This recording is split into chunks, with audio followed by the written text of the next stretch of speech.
Voilà et voilà. Très chers membres de cette très grande communauté congolaise de partout dans le monde, bonsoir, bonjour, bon après-midi, ça dépend bien sûr de l'heure à laquelle vous allez nous suivre. Nous, c'est John Matanda Chipama. Aujourd'hui, nous sommes venus, il est le... Aujourd'hui, nous sommes le 17, c'est le lundi 17 février 2025. Il est exactement 21h25 minutes ici à Champaign, ici à Illinois, ici aux États-Unis. Nous nous sommes dit que ça faisait quand même 4 ou 3 jours que nous ne sommes pas venus et nous avons voulu venir nous parler de quelques petites modifications qui se font à gauche à droite, aussi nous expliquer en français ce que nous avions posté en anglais. Laissez-nous commencer d'abord par dire merci à vous, Maman Noël Kusikito. Merci d'être connecté, à Papa Beros aussi, à toute la famille. Merci beaucoup. À vous qui êtes connectés, à vous qui serez connectés, nous vous disons infiniment merci. Papa Joe Diandwa Kila, nous vous disons aussi merci d'être connecté. Papa Célestin Kabwe, Papa Serge Ilunga Hop qui l'a dit. Merci beaucoup d'être connecté. Nous sommes en train de dire de merci parce que c'est le temps que nous partageons. Nous vous prions aussi de faire la même chose que nous pour que nous puissions atteindre le plus grand nombre de personnes que possible. Je vis déjà quelqu'un à partager. Je vais voir, je vais remercier cette personne qui a partagé bien avant nous.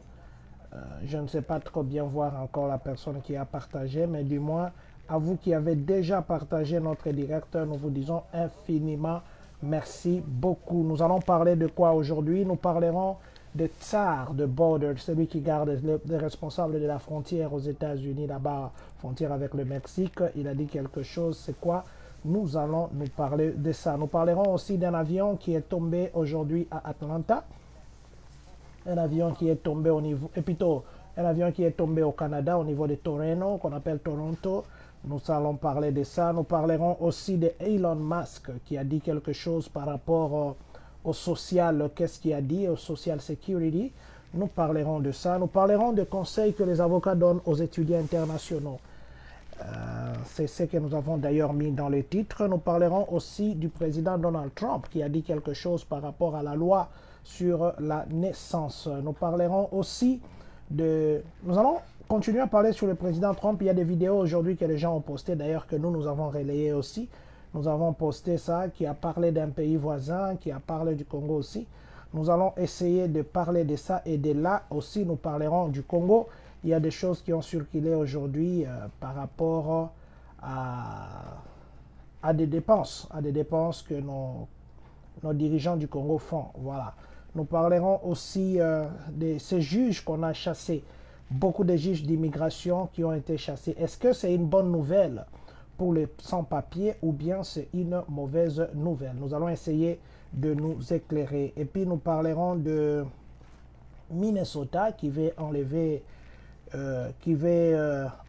des avantages qu'on accorde aux sans-papiers. Voilà, c'est après ça que nous allons nous dire au revoir. Nous sommes en train de partager. Je vous dis encore une fois de plus, merci à vous, Maman Francine Poba. Merci d'être connecté. Vous vous appelez Papa Célestin Kabwe, Maman Olga Senemo, Maman Christy Kimweni. Félicitations. Papa Blaise Malo là aussi. Vous nous suivez à partir d'Atlanta. Que Dieu vous bénisse. Mon ami Richie Mouya, tu nous suis ici aux États-Unis quelque part.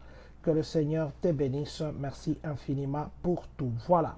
Essayons d'abord juste le temps que nous puissions partager et puis nous serons en direct ensemble. Comme nous le disons toujours, nous faisons tout nous-mêmes. Nous sommes en même temps à la caméra. Nous sommes en train de faire les régisseurs et nous faisons tout nous-mêmes. C'est pourquoi je nous prie deux fois aussi de nous aider à partager pour que, comme nous le disons toujours, nous puissions atteindre le plus grand nombre de personnes que possible.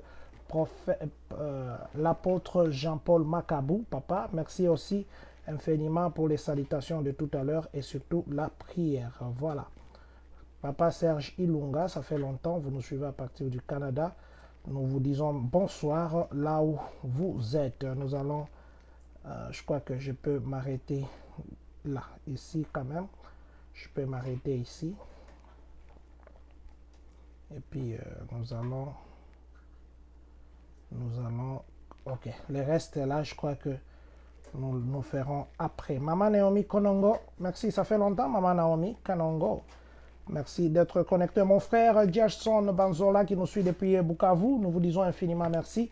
Parce que je parle de Bukavu, mon frère aussi qui nous suit depuis Goma, mon frère Sek.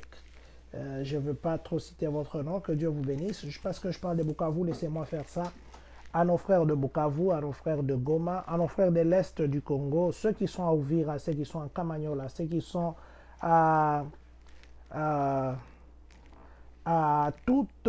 plutôt, je vais voir le petit village ici. Je vais essayer de citer quelques petits villages pour que j'ai déjà d'ailleurs enlevé mon chapeau. Je vais essayer de saluer mes frères qui sont... Voilà, je disais que mes frères qui sont à Nyangezi, mes frères qui sont à Uvira, mes frères qui sont à Ngomo, mes frères qui sont à Kamanyola, mes frères qui sont dans la plaine de Ruzizi, mes frères et sœurs qui sont de l'autre côté de l'Est. Nous vous disons que nous sommes ensemble avec vous. Nous savons que ce que vous traversez, ce n'est pas facile. Les gens meurent, les gens fuient, les gens ne savent pas où dormir, les gens ne savent pas quoi faire. Vous mourrez pour des raisons que vous ne connaissez pas, vous mourrez pour des raisons peut-être politiques, vous mourrez parce que vous êtes né dans cette partie du pays. Ne pensez pas que nous ne sommes pas avec vous. Nous sommes avec nous, nous la communauté, nous sommes avec vous, nous les humains, nous sommes avec nous, nous le sang qui est tiré du Congo, nous sommes avec vous et nous pensons qu'il y aura une solution définitive et une solution solide. Nous continuons à prier pour vous. Nous savons que vous traversez des moments très compliqués. S'il y avait une magie qu'on pouvait faire, on le ferait. Mais sinon, la prière est plus que la magie. Nous sommes avec vous. Voilà. Papa Samuel Manavoula, bonsoir aussi à vous, Papa Samuel. Voilà, commençons par le premier point. Le premier point, il s'agit de celui qu'on appelle Tom Aumann, qui s'occupe de la frontière, qui est celui qui est chargé de la frontière, de garder la sécurité du côté de la frontière avec le Mexique. Il a dit ceci: il ne va pas laisser pourchasser les immigrés illégaux jusqu'à ce que tous soient terminés aux États-Unis. Ça veut dire qu'il s'est donné comme mission, aussi longtemps que les immigrés ne sont pas encore finis, les illégaux, lui n'arrêtera pas avec sa mission. Voilà. Donc, c'est une mission qu'il s'est donnée. Il y a de ces gens qui commencent à s'accuser dans les écoles. Il y a de ces étudiants qui commencent à dénoncer les autres. Mais lui a dit qu'il ne va pas laisser jusqu'à ce qu'il puisse dénicher tous ceux qui sont criminels. Et il veut terminer tous les immigrés criminels d'ici aux États-Unis. Parlons de Delta Airlines. Delta Airlines est venu de Minnesota. Aujourd'hui, nous sommes aujourd'hui le lundi 17 février 2025 à 14h15. Ils sont descendus au Canada, Toronto, Canada, qu'on appelle Toronto. Toronto, c'est à côté de Chicago. C'est à quelques minutes de Chicago si vous êtes en vol. C'est juste quelques minutes. C'est pourquoi même leur anglais, leur accent, c'est plus un accent. Même leur mode de vie, c'est comme un mode de vie américain. Voilà. Il y avait eu le week-end la neige jusqu'à 8 inches. Ils ont nettoyé la piste, mais malheureusement aujourd'hui, il y avait un avion de Delta qui avait 80 passagers à bord. Donc 80 passagers de total. Il y avait entre autres 4 membres d'équipage et 76 passagers. Et l'avion est tombé, ça s'est déversé comme ça. C'est parce que la neige l'a fait glisser. Vous voyez, même quand nous roulons quand il y a la neige, freiner, ça devient tout un problème. Alors ça s'est renversé. Ça a fait ce qu'on appelle upside down. Donc ça s'est renversé comme ça. Les pneus étaient en l'air. Et heureusement, Dieu merci, l'avion n'a pas pris feu. Et aussi, les passagers sont sortis. Tous, il n'y avait pas eu de mort. Tous sont sortis indemnes. 18 passagers étaient blessés. On a parlé de 18 passagers blessés, mais on n'a pas décrié des morts. C'est vrai qu'aux États-Unis, ça, je crois que ça s'est fait au Canada, mais c'est une compagnie américaine. Ça doit être, je crois, le quatrième accident ce mois ici, entre janvier et février ici. Je crois que c'est le quatrième accident. Voilà. Donc, pendant la neige, l'avion n'a pas pu stopper parce que les gens parlaient de panne, ainsi de suite. Non, c'était un problème de piste, comme il y avait la neige, et puis l'avion s'est renversé. Et heureusement, il n'y a eu aucune personne qui est décédée. Parlons d'Elon Musk. Elon Musk, vous savez que c'est lui le propriétaire de Tesla. Et quand on parle de Tesla, on voit des voitures électroniques ou électriques. Et ces véhicules ont besoin de matières. Je parlerai plus de ça quand je parlerai Congo.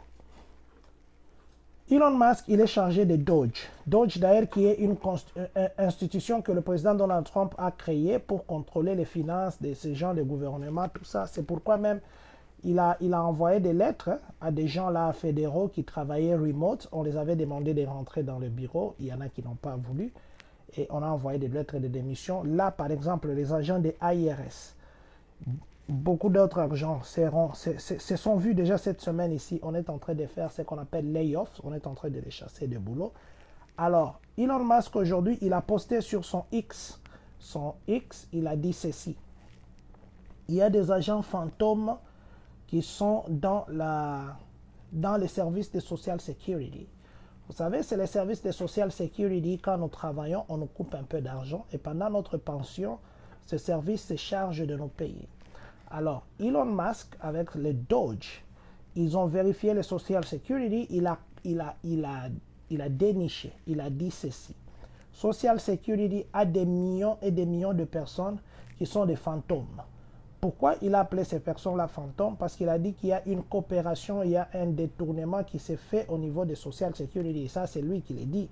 Il y a un détournement qui s'est fait au niveau des Social Security où ça perd beaucoup d'argent. Il a dit 20 millions de personnes. Quand vous entrez dans de bases de données de Social Security, il y a 20 millions, je parle bien de 20 millions de personnes qui ont plus de 100 ans. Or, nous savons qu'actuellement, il n'y a pas quelqu'un qui existe qui a plus de 100. Il n'y a pas 20 millions de personnes ici aux États-Unis qui ont plus de 100 ans. Et il a aussi dit que 3,9 millions de personnes dans de bases de données de Social Security, ils ont entre 140 ans et 149. Entre 140 et 149 ans. Alors, il dit, est-ce que il y a les gens qui ont cet âge ici? Alors, il se demande où part cet argent.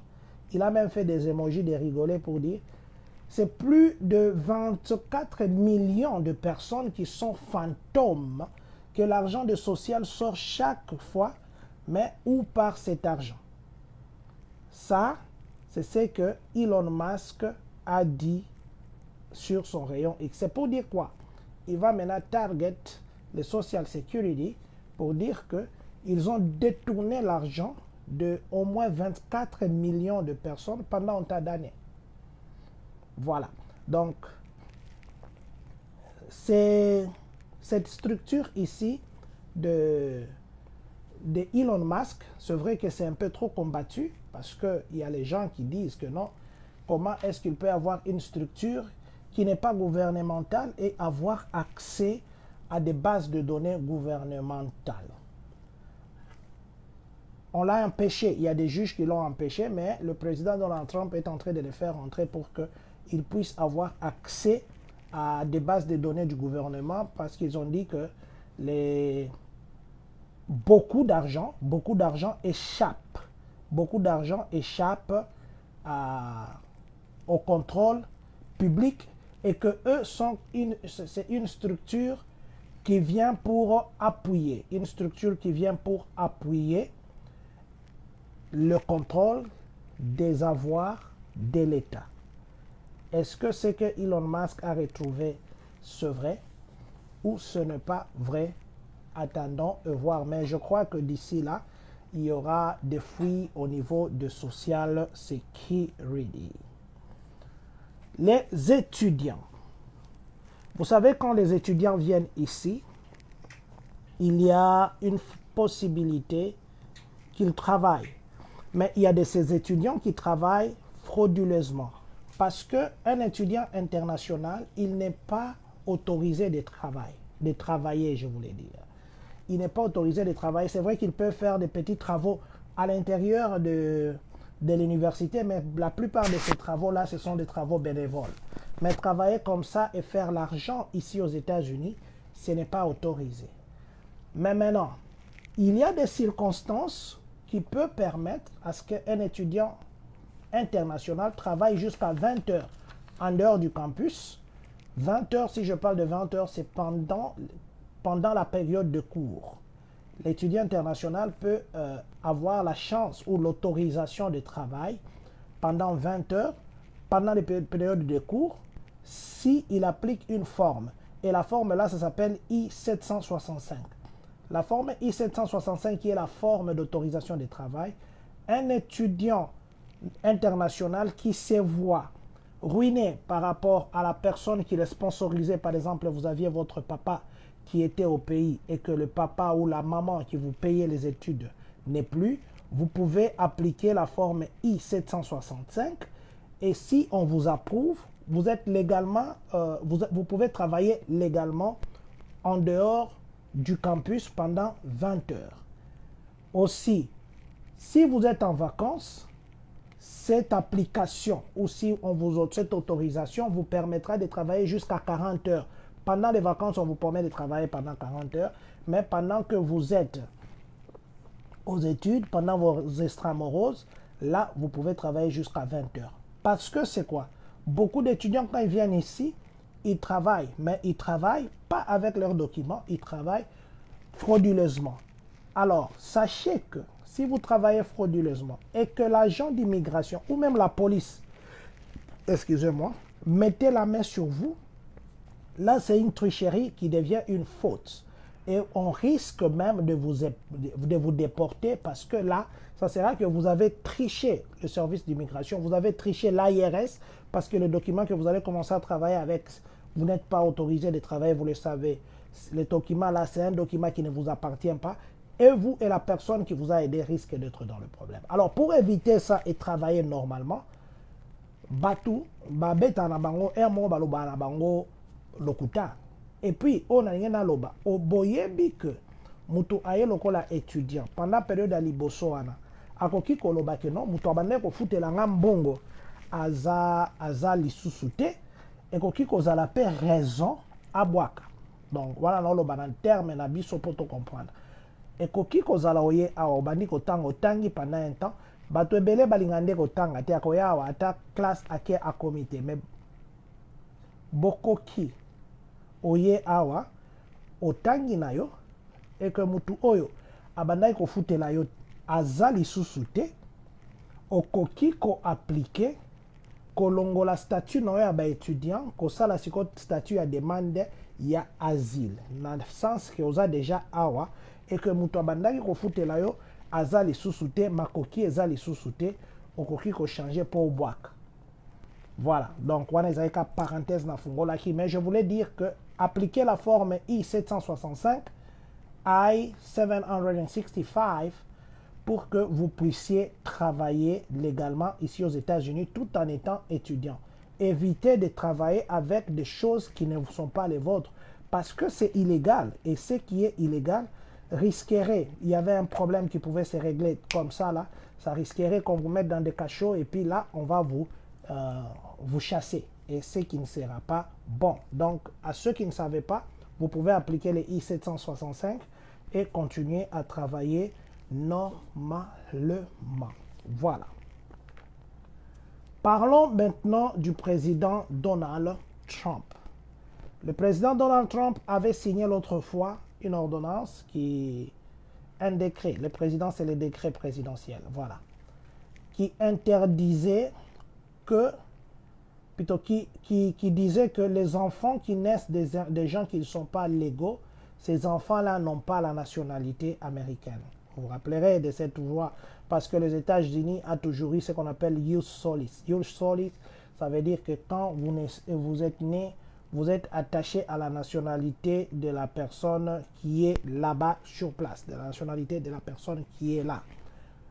et plutôt de la terre où vous êtes né, que les États-Unis, que vous soyez né d'un parent illégal ou un parent citoyen ou un parent résident, les États-Unis, pendant tout ce temps, c'était que vous êtes né, vous êtes automatiquement, même quelqu'un qui vient ici avec un visa de visite B2, B1, je connais les gens qui sont venus ici en visite, ils ont mis au monde, ces enfants-là sont américains. Maintenant, le président Donald Trump avait refusé cette histoire-là. Il avait enlevé ça. Les juges l'ont attaqué. Aujourd'hui, non, c'était hier. Le président Donald Trump a dit quoi? Il y a un terme là d'un militaire français napoléotique, je crois, qui s'appelait napoléotique. Il avait dit ceci: tant que c'est pour sauver le pays, ce n'est pas illégal. Donc, tant que c'est pour sauver le pays, ce n'est pas illégal. C'est le terme que le président aussi, Donald Trump, a repris.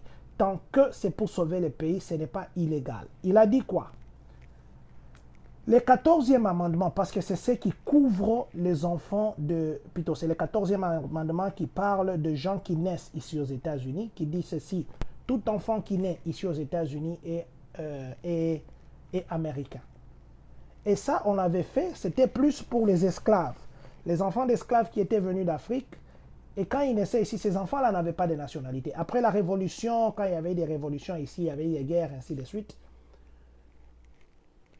on a proclamé le Bill of Rights, et puis on a fait la Constitution des États-Unis pour abolir même l'esclavage. On a dit, tout enfant qui naît aux États-Unis, quel que soit les statuts de leurs parents, cet enfant-là est américain. Alors, le 14e amendement couvre cet aspect-là des enfants qui naissent des parents américains ou des parents qui ne sont pas citoyens. Maintenant, le président Donald Trump lui a dit quoi hier? Il a dit ceci: le 14e amendement ne réfère pas aux immigrés. Le 14e amendement réfère aux esclaves, les anciens esclaves, qui sont protégés par la Constitution des États-Unis. Les immigrés ne font pas partie des esclaves et la Constitution américaine, dans son 14e amendement, n'autorise pas que l'enfant d'un immigré illégal soit considéré comme un citoyen américain parce qu'il n'est pas couvert par la Constitution. Alors il a dit que les juges là n'ont pas droit de bloquer, parce qu'il est encore repris sur ça, ils n'ont pas droit de le bloquer parce qu'il n'a pas violé la Constitution en aucun cas. De toute façon, cette Constitution est faite pour les Américains et non pas pour les immigrés. Alors il maintient pour dire que tout enfant qui naîtra d'un immigré sans papier ou qui est illégal, cet enfant n'est pas américain. N'est pas américain, donc c'est maintenu, cette loi jusque-là. Le président Donald Trump, il a contourné, il a dit le 14e amendement ne parle pas de gens qui viennent ici illégalement. D'ailleurs, celui qui vient déjà ici illégalement, il a enfreint la loi. C'est contre la loi d'entrer ici illégalement. Et comment la Constitution peut protéger quelqu'un qui a déjà enfreint la loi? Donc, sachez que pour le moment, si vous avez une petite grossesse, un boule là-bas, sachez que votre enfant ne sera pas américain à moins que vous ayez le papier. Voilà. Aujourd'hui, il y a des vidéos qui ont circulé là. Deux vidéos. Une vidéo où le président Donald Trump disait que l'unique président que j'aime en Afrique, c'est le président Kagame, parce que lui, quand vous envoyez l'argent, et plutôt quand il reçoit de l'aide au développement, il développe réellement son pays, mais les autres coins, ils volent l'argent. Et quand vous suivez, il y a une semaine, le président Kagame, lui, a repris qu'il est à 100% d'accord avec toutes les décisions du président Trump. On lui a même demandé, même le fait qu'il a coupé l'aide de l'USAID parce qu'il y aura des morts. Il a dit oui, mais c'est une façon de nous réveiller. Nous, le politique africain, nous, le président africain, nous ne devons pas toujours attendre des États-Unis. Il y a une autre vidéo qui a circulé. Je vais mettre. Mais la vidéo là de Paul Kagame, que le président Donald Trump parle de Paul Kagame, ça a beaucoup circulé. Mais la voix, c'est comme une voix des robots. La voix, c'est comme une voix dérobée, des robots. Voilà. C'est comme une voix des robots. Alors,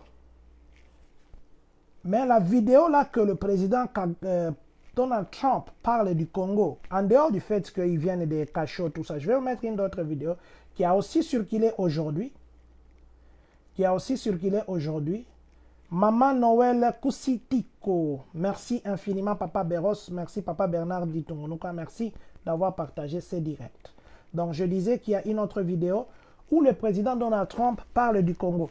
Il parle du Congo comme étant sous la Chine.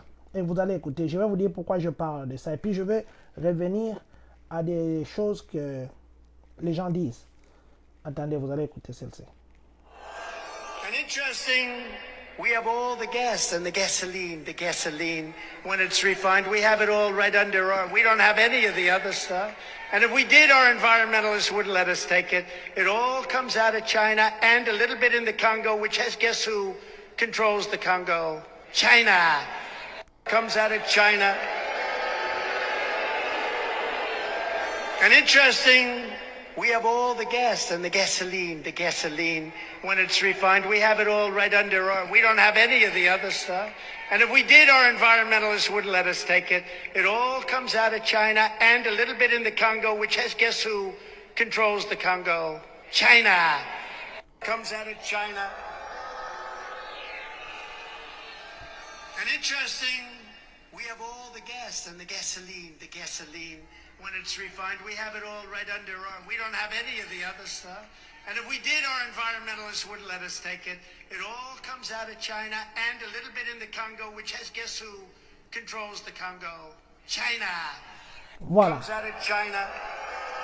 Si je parlais de ces deux vidéos et l'autre ici, c'est quand il parle de Kagame, je vais passer ça. Parce que cette vidéo ici, j'ai vu beaucoup de gens poster ça. D'ailleurs, moi, j'ai posté de quelqu'un qui a posté. J'ai reposté parce que pour le moment, avec tout ce qui se passe, il faut être trop prudent dans beaucoup de choses. Alors, je vais passer l'autre vidéo du président Kagame que j'ai parlé tout à l'heure. Où le président... Mais celle-là, la voix que vous suivrez, c'est comme une voix des robots. Mais il s'agit bien sûr du président Trump. I love in Africa is President of Rwanda, Mr. Kagame. He has made a lot of developments in Rwanda. Unlike Kenya, where the president borrowed a lot of loans but no single developments. And the only president I love in Africa is President of Rwanda, Mr. Kagame. He has made a lot of developments in Rwanda. Unlike Kenya, where the president borrowed a lot of loans but no single developments. Voilà. Voilà. Il dit, le seul président qu'il apprécie en Afrique, c'est le président Kagame, parce qu'il a fait beaucoup de développement dans son pays. Ce qui est vrai, le Rwanda est beaucoup développé. Pas les autres présidents qui, quand ils prennent des dettes, ils ne font même pas un seul développement dans leur pays, ils bouffent cet argent. La deuxième vidéo, il parlait que c'est la Chine qui contrôle le Congo. Ici aux États-Unis, ils ont des gaz, ils ont des autres choses. Les gaz, c'est les carburants, ainsi de suite. Mais il y a des choses qu'ils n'ont pas ici. Et ces choses-là, ça vient de Chine. Et imaginez, la Chine trouve ça où? La Chine trouve ça au Congo. Et le Congo, imaginez qui contrôle le Congo. Celui qui contrôle le Congo, c'est la Chine. Je voulais parler de ça, pourquoi? La Chine et les États-Unis, ils sont en guerre commerciale depuis très longtemps. Les Congo, c'est vrai, les histoires des 5 chantiers, les histoires de ceci, les Congo, les Chinois se retrouvent aujourd'hui même dans le petit village.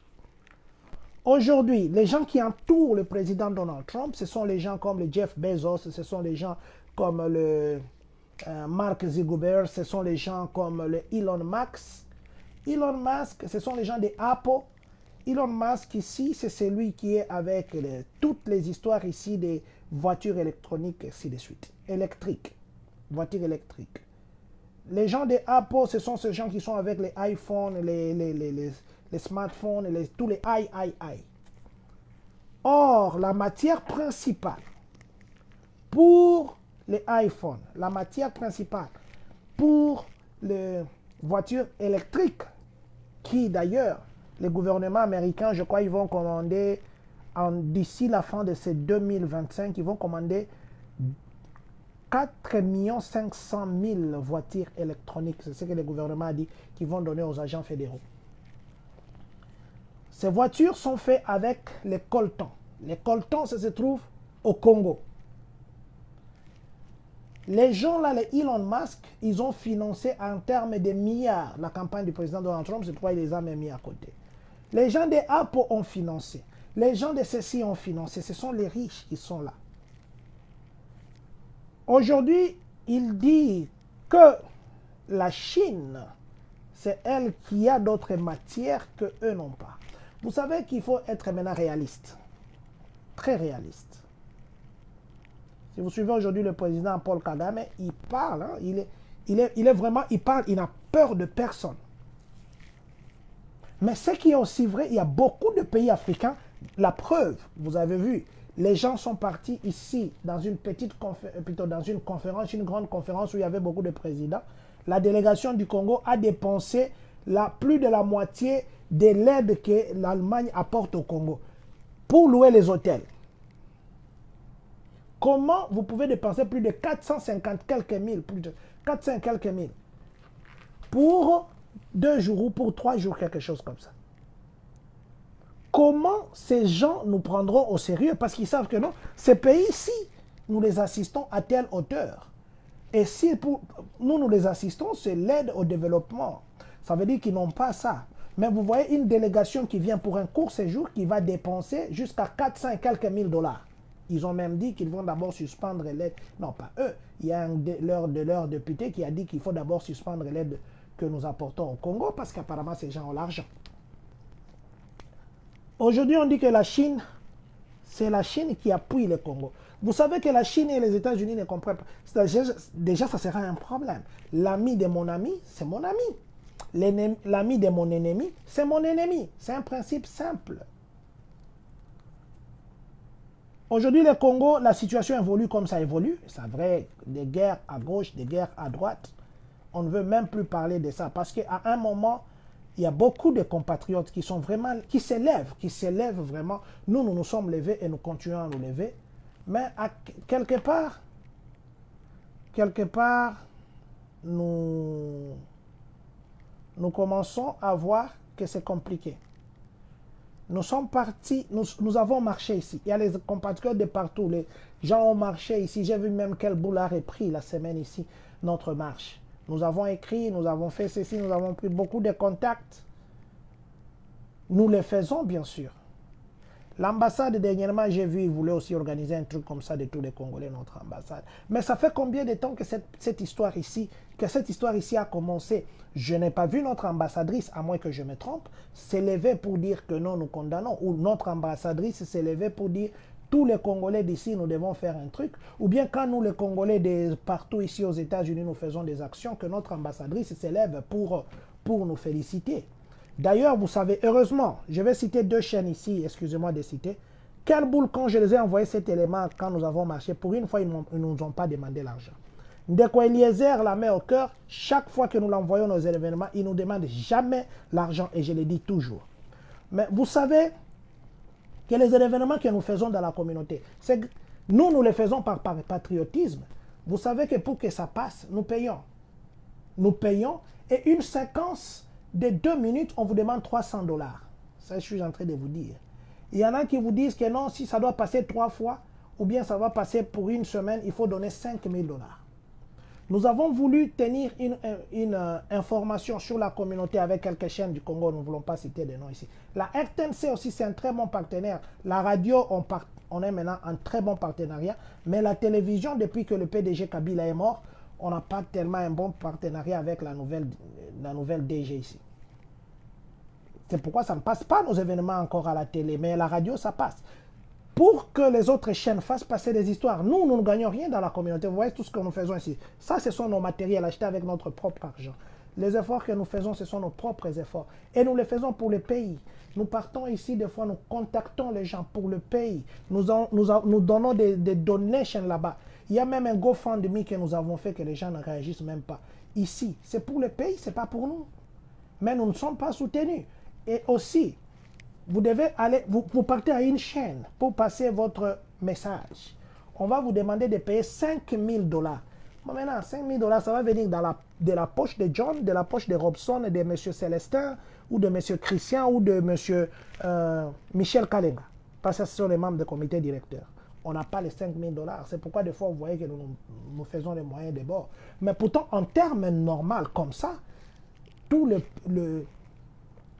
les efforts qui se font à l'étranger, la RTNC, parce que ça c'est la chaîne qui est la chaîne officielle, devait relayer ça gratuitement. Mais ça ne se fait pas. Aussi, aujourd'hui nous nous plaignons. Aujourd'hui le président Donald Trump va dire que non, le président Kagame et ainsi de suite. Aujourd'hui le président Donald Trump va dire que le Congo est soutenu par la Chine. Vous voyez déjà là c'est un problème. Là c'est vraiment déjà un problème. Aujourd'hui, le président va crier à gauche, à droite. Notre président, il va chercher de l'aide à gauche. Les gens semblent tourner le dos. Il faut, c'est ce que je dis toujours, un manager, il pense loin. Vous savez, c'est comme les députés sages. Il sait que je vais poster ma candidature, ou je vais postuler, je vais poser ma candidature en 2032. Aujourd'hui, déjà, il est 2025. Qu'est-ce qu'il fait? 7 ans avant. Il va par exemple à Katakokombe là-bas. Il fait un centre de jeux gratuit. Il dit que Katakokombe est enclavé, il faut le désenclaver. Un centre de jeux gratuit. Il met des moulins où si les autres font moudre à 10 $, lui fait moudre à 2 $. Vous savez combien de gens ils auront? Et ça sera une référence. Son nom ira. S'il s'appelle monsieur, je vais prendre un nom. Monsieur Kelly Rams Ramazani, par exemple, c'est son nom. Tous les villageois là vont dire, ah, qu'il n'est pas M. Kelly Rams Ramazani, qu'il n'est pas, le nom va précéder votre présence. Et les jours qui sera 2032, ces gens-là diront, oh, oh, il a toujours été avec nous, il nous a donné telle chose gratuitement. Et c'est ce qui a manqué ou qui manque à notre gouvernement. Vous savez, même quand nous condamnons le pays voisin, c'est vrai qu'il faut condamner, il y a nos frères qui sont morts, il y a nos sœurs qui sont violées, il y a nos enfants qui sont violés, il y a nos enfants, les femmes qui meurent. Ça, je condamne avec la dernière énergie. Mais maintenant, aujourd'hui, on va dire un petit pays qui nous maltraite. Est-ce que vous savez diplomatiquement comment ils sont? Je vous ai passé une interview, ils ont dit, le président Paul, il est respecté. Et c'est vrai qu'il est respecté au travers le monde. Pourquoi? Parce que sa diplomatie, elle est forte. Pourquoi? C'est parce qu'il est sérieux qu'il fait avec les choses. Ça ne se comprendrait pas dans un pays. On vous donne l'aide extérieure de 2 millions. On vous donne le financement des BAD. On vous donne le financement des ONG. Mais ce pays-là, il y a des gens qui prennent 55 millions de $, dans leur poche. Et ces observateurs, ils nous prennent comme pour des fous. Comment ce pays, un individu peut prendre 55 millions de $? Comment? Et nous leur donnons 2 millions de $, comme aide. Donc, ils ont l'argent. Comment on va nous respecter? Et puis, si aujourd'hui vous allez dans les pays voisins, vous allez dire que comment nous on est en retard. Allez à Goma, ceux qui n'ont jamais été à Goma. Allez à Goma, comparez Goma à la capitale. Vous comprendrez beaucoup de choses. Goma, c'est depuis très longtemps, la personne elle-même dans sa conscience, elle ne pourra pas prendre une banane. D'ailleurs, c'est rare de voir à Goma les gens manger sur la route. Très rare. J'ai été là pendant un très long moment. Je ne sais pas maintenant que si ça a changé, je ne pense pas. C'est difficile de voir quelqu'un manger sur la route. Le citoyen lui-même s'éduque. Si moi je jette comme ça, c'est moi qui détruis l'environnement. L'Est du Congo, là, c'est un très bon milieu. Il faudrait un jour visiter Goma, vous comprendrez. Gisenyi qui est juste à côté de Goma, là. Gisenyi, allez-y là-bas visiter. C'est le sérieux que les gens portent. Mais maintenant, aujourd'hui, il y a les gens qui font beaucoup. Nous, à l'étranger, si nous faisons beaucoup d'efforts, beaucoup. Est-ce que vous avez vu une seule fois? Les autres communautés, dites-moi d'abord, je ne sais pas. Est-ce que vous avez vu une seule fois, même recevoir un appel d'un membre de l'ambassade, même un chargé, je ne sais pas moi, des communications ou des relations avec la communauté? Juste un simple appel pour dire, oh, les Congolais de Massachusetts, vous avez manifesté, merci d'avoir appuyé, ne serait-ce qu'un appel. Est-ce que vous avez vu quand vous avez marché là? La RTNC, qui est notre chaîne nationale qui devait passer les histoires gratuitement, vous appelez, vous dites non, envoyez-nous vos éléments, nous allons passer gratuitement. Peut-être qu'il y a des communautés qui ont eu cet appel-là. Nous, personnellement, non. Mais maintenant, comment on encourage ces compatriotes aujourd'hui qui se donnent pour les pays? Nous, on ne bouffe pas l'argent du pays, rien.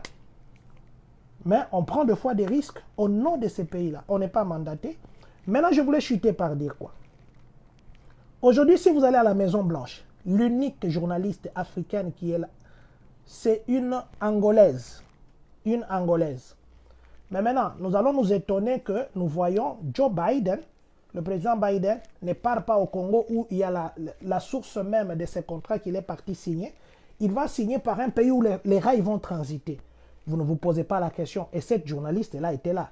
Vérifiez bien. L'unique, c'est une dame. Elle est d'origine angolaise. Aujourd'hui, quand je disais toujours ici, quand il y avait la campagne, pourquoi est-ce que le Congo, la République démocratique du Congo, ne pouvait pas dire, OK, on enlève 10 millions de dollars, parce qu'il y en a qui détournent des milliards et des milliards. Au nom du Congo, 10 millions de dollars, nous allons endosser Kamala Harris. 10 millions de dollars, nous allons endosser Donald Trump pendant les campagnes. Les autres peuples, il y a un pays comme ça, je ne vais pas citer des noms de pays ici, ils ont fait ça. Ils ont fait ça. La Somalie, est-ce que vous entendez encore on parle de la Somalie? Est-ce que vous entendez? Il y avait des guerres et des guerres là-bas. Est-ce que vous entendez encore on parle de Somalie ici? Il y a des pays qui ont fait ça. Et c'est ça. La diplomatie, ce n'est pas venir... Je vais parler bien sûr. Mais les sous, les candidats américains, quand ils sont dans la campagne, on les endosse. Et quand vous les endossez, c'est vous qui donnez l'argent.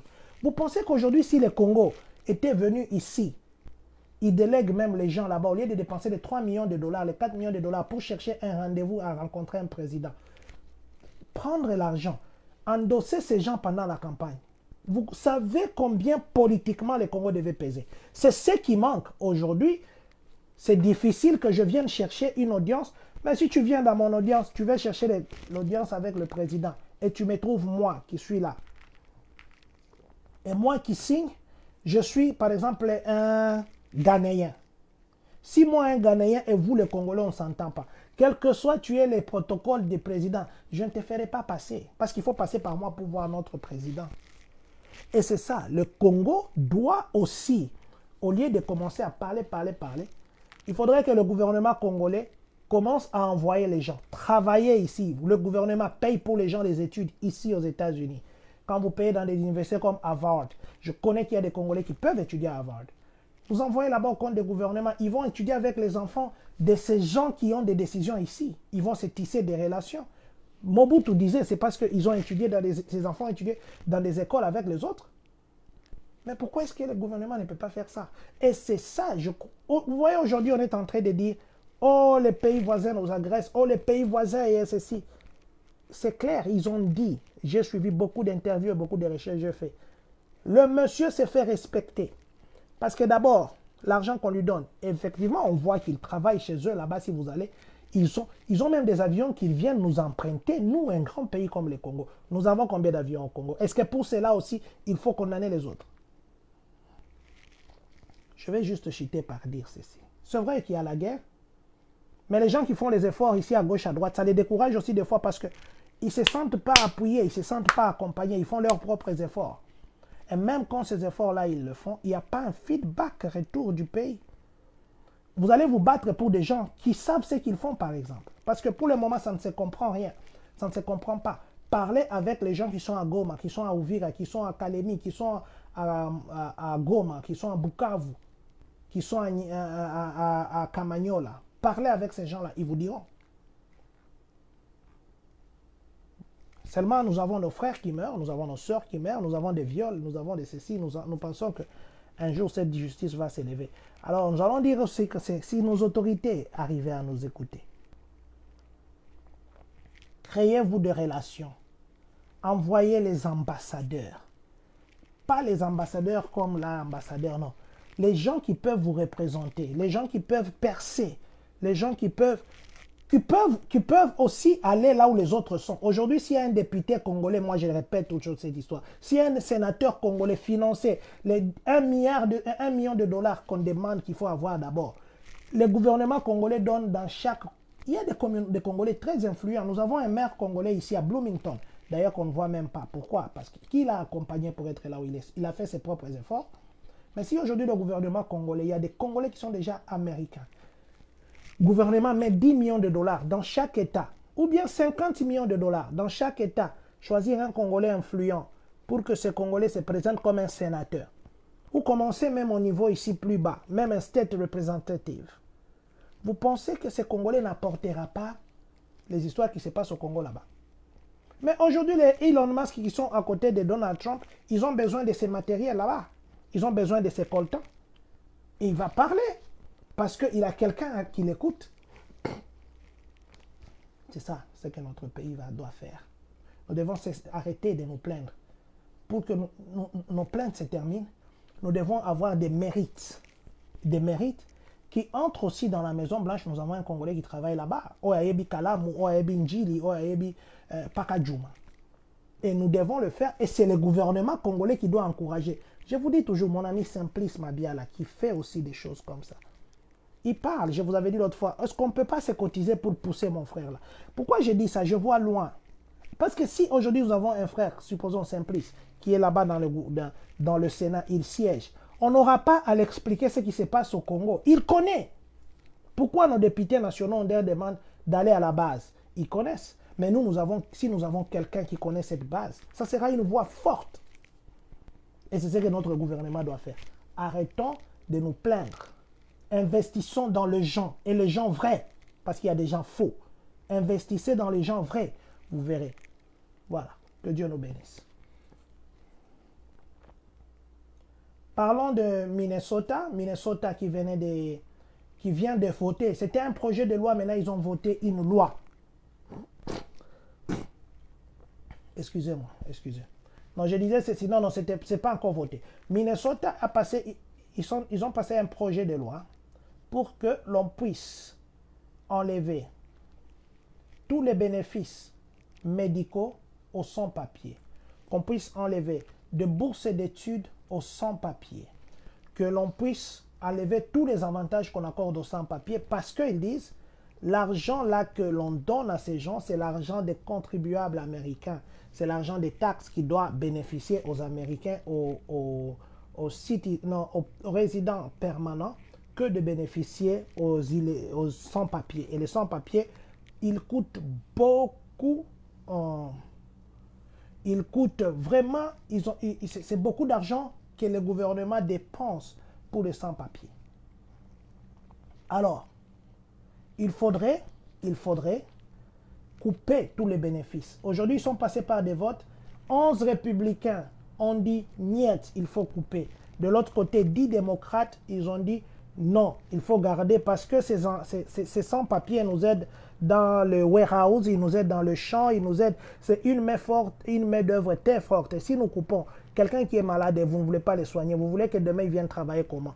Parce qu'il contribue à notre économie. Ce qui fait qu'il y avait 11 contre 10. Est-ce que l'influence des républicains qui sont nombreux passera? Sachez déjà qu'au niveau du pays, il y a dominance des républicains. Et nous pensons que très prochainement, Minnesota, vous verrez que les gens, les sans-papiers n'auront droit à aucun bénéfice. Et on va leur demander de se débrouiller seuls. Déjà, vous refusez que cette personne travaille. Et vous l'enlevez tous les bénéfices, ils vont mourir. Voilà, espérons que ça ne va pas passer. Mais du moins déjà, là, il y a la majorité. 11 contre 10, c'est déjà la majorité.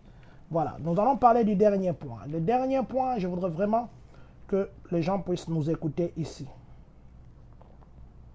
Par rapport au traitement des dossiers d'Ngunda, par rapport à la demande d'asile. Le président Donald Trump vient de chasser 20 juges. Dans ces 20 juges, il y avait même 13 qui n'avaient même pas encore prêté serment, qui étaient pendant leur période d'essai pour prêter serment, mais 20 juges chassés. Surtout les États-Unis ici, les juges d'immigration, ce sont les juges d'immigration. Le total des juges, c'est 735. Donc, si vous faites 735 moins 20, donc aux États-Unis ici, il ne reste que 715 juges qui peuvent traiter les dossiers d'immigration. Or, il y a 3,7 millions, je dis bien 3,7 millions de dossiers en attente. Les dossiers qui ont été déjà déposés en attente. Et il y a les gens qui vont aussi déposer encore les dossiers. Ce qui fait que les experts en immigration disent ceci. D'ailleurs, en parlant des experts en immigration, il y a les stars là, les chargés de frontières, Tom Oman. Il a dit d'ailleurs, il y a un avocat là qui donne des conseils comme ça sur l'immigration. Et son cabinet, il poste même des choses pour dire que non, vos droits, si on t'arrête, il faut faire ceci, tout ça. Il a demandé qu'on arrête cet avocat-là. Parce qu'il est en train de donner des stratégies aux immigrés, qu'est-ce qu'il faut faire. Mais lui, l'avocat a dit, il ne demande pas de résister ou il ne demande pas de taper. Il leur fait voir, il les fait voir leurs droits. Et est-ce que c'est un péché ou c'est une infraction de montrer à quelqu'un ce droit? Mais le tsar, il a demandé que l'on puisse l'arrêter. Mais lui aussi a dit de l'autre côté que non, il n'a violé aucune loi. Il est en train simplement de montrer aux immigrés quelles sont leurs lois. Donc ça, c'était juste une parenthèse. Donc je disais qu'au niveau des États-Unis actuellement, les juges qui vont traiter les dossiers 3,7 millions de dossiers en souffrance, il ne reste que 715 juges parce qu'ils étaient 735. D'ailleurs, le gouvernement fédéral faisait un effort. Chaque année, ils font un effort pour engager au moins 100 juges d'immigration. Ils ne trouvent pas. Et ils sont en manque d'argent, de financement, aussi en manque de personnel de juges. Et chaque juge doit traiter au moins 600 dossiers. 600 dossiers pour un juge. Donc, si vous faites 600 fois 715, maintenant qu'il reste, vous verrez combien de dossiers ils vont traiter. Or, la période minimale des traitements de dossiers d'asile, c'était entre 3 et 5 ans. Ça variait entre 3 et 5 ans. Mais pour le moment, alors qu'ils ont diminué l'effectif, alors qu'il y a encore 3,7 millions de dossiers en souffrance, et il y a les gens qui vont encore continuer à poser, les experts en immigration disent que le président Donald Trump et son tsar croient avoir bien fait, mais ça risquerait maintenant de donner aux gens. Les gens vont commencer à attendre éternellement que le juge puisse prendre la décision sur lui, pas sur eux plutôt. Parce que déjà, en 2024, nous commençons par 2023. En 2023, ils n'ont pas atteint même 700 000 dossiers traités. Ils ont traité 674 848 dossiers. En 2024, il y avait eu une augmentation de 37% et ils ont traité 914 812 cas. Maintenant, imaginez, ils étaient 735 et ils ont traité que 914 812. Mais maintenant, ils sont restés à 715. Et chacun doit traiter 600 dossiers ou bien 600 cas. Alors, les experts disent ceci, que l'attente maintenant pour que les juges puissent prendre la décision d'asile, ça risque maintenant d'être éternel. Pourquoi? Parce qu'ils doivent d'abord commencer par traiter les dossiers en souffrance avant de commencer les nouveaux dossiers. De l'autre côté, il y en a qui disent que non, si ces gens qui vont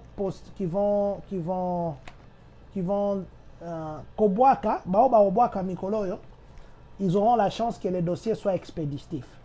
Mais les experts en immigration, nous avons fait avec vous juste un petit calcul. Ils n'ont pas, les 2 années ici, ils n'ont pas atteint même 1 million. Ils n'ont pas atteint 1 million de dossiers. Si chaque juge doit faire 600 dossiers, c'est vrai, pour le président Trump, ces juges-là étaient en train de bloquer les dossiers et ça prenait longtemps. Mais si quelqu'un doit traiter 600 dossiers, même s'il faut prendre seulement un dossier par jour,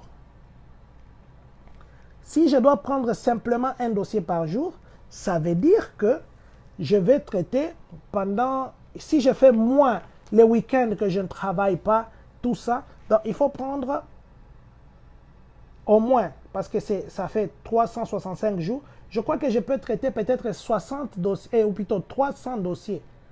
pour une année. Je pourrais peut-être, si moi je suis un juge, je traiterai peut-être 300 dossiers. Et s'il faut les 2 ans, je traiterai peut-être de 600 dossiers qu'on me donne. Je traiterai peut-être dans 2 ans. Je dis bien peut-être. Mais maintenant, diminuer le nombre, les experts disent que ça sera prolongé.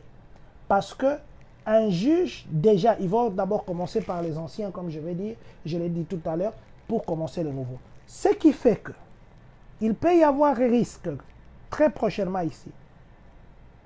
Vous déposez votre dossier d'asile, ça vous prend beaucoup de temps qu'est prévu. Mais il peut aussi avoir la chance que quand vous déposez en ayant l'accusé de réception, il peut aussi avoir la chance que l'on vous envoie directement aussi les jours que vous pouvez aller voir les juges. Parce que les jours d'aller voir les juges aussi, c'est ce qui cause. Parce qu'il faut d'abord, on vous envoie l'accusé de réception et puis vous commencez à attendre encore, ça vient encore les juges, les jours d'aller voir les juges pour l'interview. Mais il peut, je dis bien ça c'est les conditionnels, il se pourrait, voilà les conditionnels, il se pourrait que l'accélération du traitement des dossiers comme le président Donald Trump le veut, ça peut aussi faire de l'autre côté que quand vous avez la confirmation, vous avez introduit votre asile, quand on vous donne aussi, on vous envoie directement les jours aussi que vous allez voir les juges. Je pense que ça va se passer comme ça. Mais ça, ce sont les je pense, ce sont des suppositions. Mais ce que les experts disent, et en se basant des traitements, des volumes de travail que les juges font, les dossiers maintenant, l'immigration risquerait de prendre très longtemps que ça prenait dans le passé, simplement parce qu'on a diminué le nombre de juges et que c'est difficile pour les juges d'atteindre les 600 dossiers qu'ils sont attribués. Et le nombre de juges qu'on cherche d'ailleurs difficilement à les avoir pour les engager, on ne les trouve pas. Mais maintenant là, on les a diminués. Voilà, c'est autour de ça que j'avais vraiment voulu ce soir que nous puissions partager. Je crois que vous avez entendu, plutôt, vous avez trouvé des réponses à des petites questions que vous nous avez posées par-ci, par-là. Aussi, je vais clôturer encore par dire, la guerre du Congo, c'est vrai que nous faisons tout ce que nous pouvons faire, nous éveillons la conscience. Actuellement, il n'y a personne qui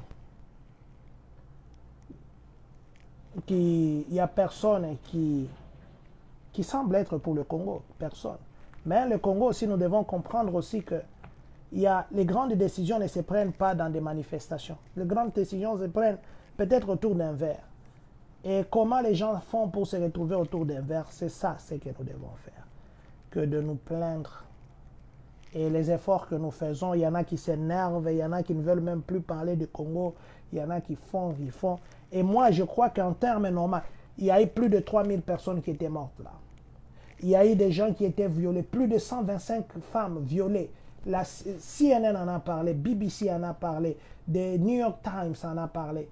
Moi, je pensais, moi, à mon niveau, si moi, j'avais un poste de décision au pays, je devais demander pour le moment que tous les drapeaux soient en berne, qu'on baisse les drapeaux. Je devais demander un seul jour en mémoire de tous les morts de l'Est. Cette semaine passée ici. Je devais le faire. Un seul jour en mémoire de toutes les femmes violées, chômées et payées.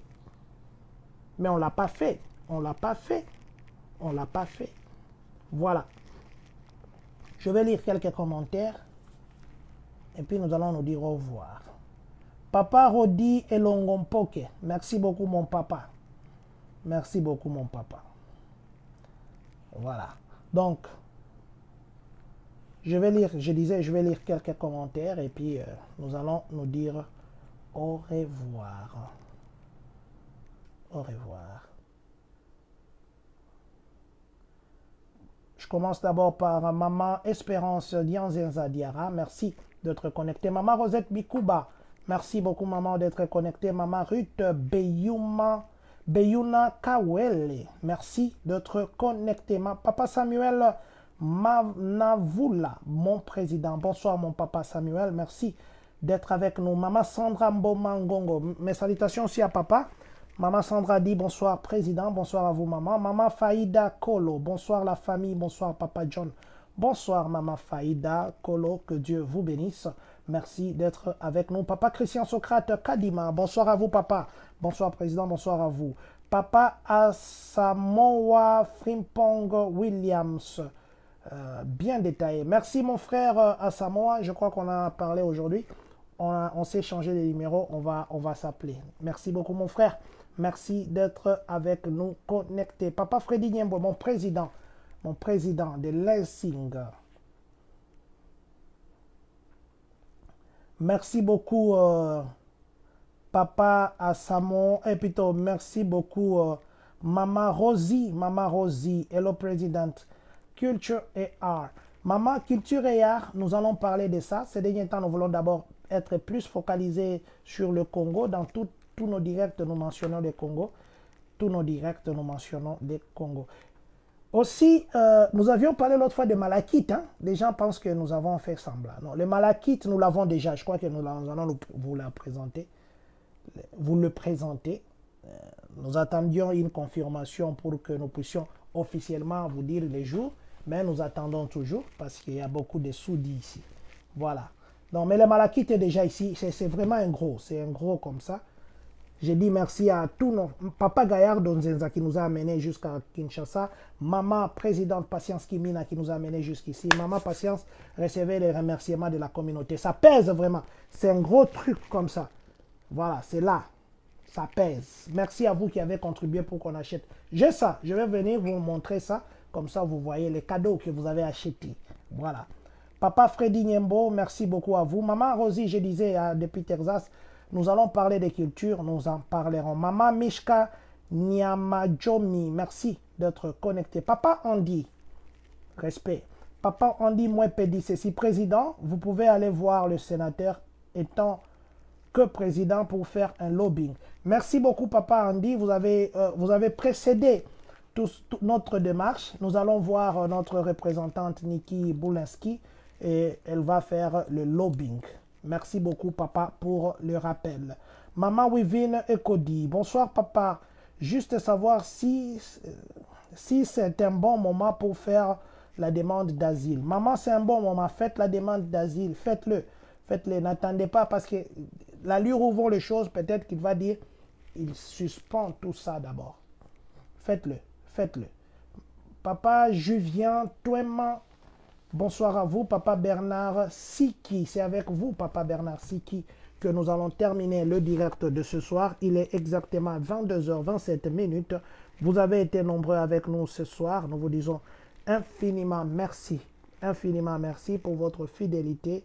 N'oubliez pas de mettre l'Est du pays dans vos prières. N'oubliez pas de mettre l'Est du pays dans des prières. Il y a beaucoup de choses qui sont compliquées. Des fois, quand vous parlez du Congo, ça vous dit pourquoi. Pourquoi? Alors, si vous pouvez prier, priez. Si vous pouvez contacter les gens, contactez. Mais je crois à ce niveau où nous sommes, tout le monde est informé. Il n'y a personne qui ne sait. Personne ne sait que au Congo, tout ce qui se passe, tout le monde est informé. Mais nous sommes dans un pays, plutôt dans un moment où le fort règne. Et c'est un moment de la recolonisation. Recolonisation. Nous pouvons beau crier.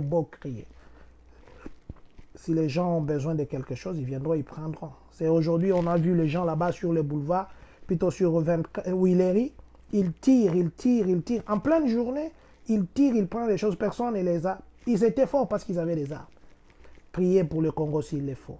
Appelez vos frères, vos soeurs qui sont à Goma, qui sont à Uvira, qui ont peur maintenant, qui partent même à Kalemi. À Kalemi aussi. J'ai le map de la RDC en malachite. Ah, ça c'est très bien, maman. Merci beaucoup, maman Rosie. Elle a le map de la RDC en malachite. Ça c'est très bien, maman Rosie. Nous avons aussi un malachite que nous allons donner à une autorité ici. Un très gros. Ma tête est petite. Ça dépasse ma tête un peu, le circulaire avec le Congo. Je vais vous montrer ça comme c'est un cadeau d'une autorité. Vous avez acheté à tous ceux qui ont contribué. Je vais vous envoyer les images. Ou je vais me filmer avec ça et puis je vais vous envoyer en privé. Voilà. Voilà. Que Dieu bénisse la République démocratique du Congo. Que Dieu bénisse les Congolais de partout dans le monde. Que Dieu bénisse vous qui êtes connectés en ce moment. Que Dieu bénisse les États-Unis d'Amérique. Et que, surtout, que Dieu bénisse les Congolais de Champagne.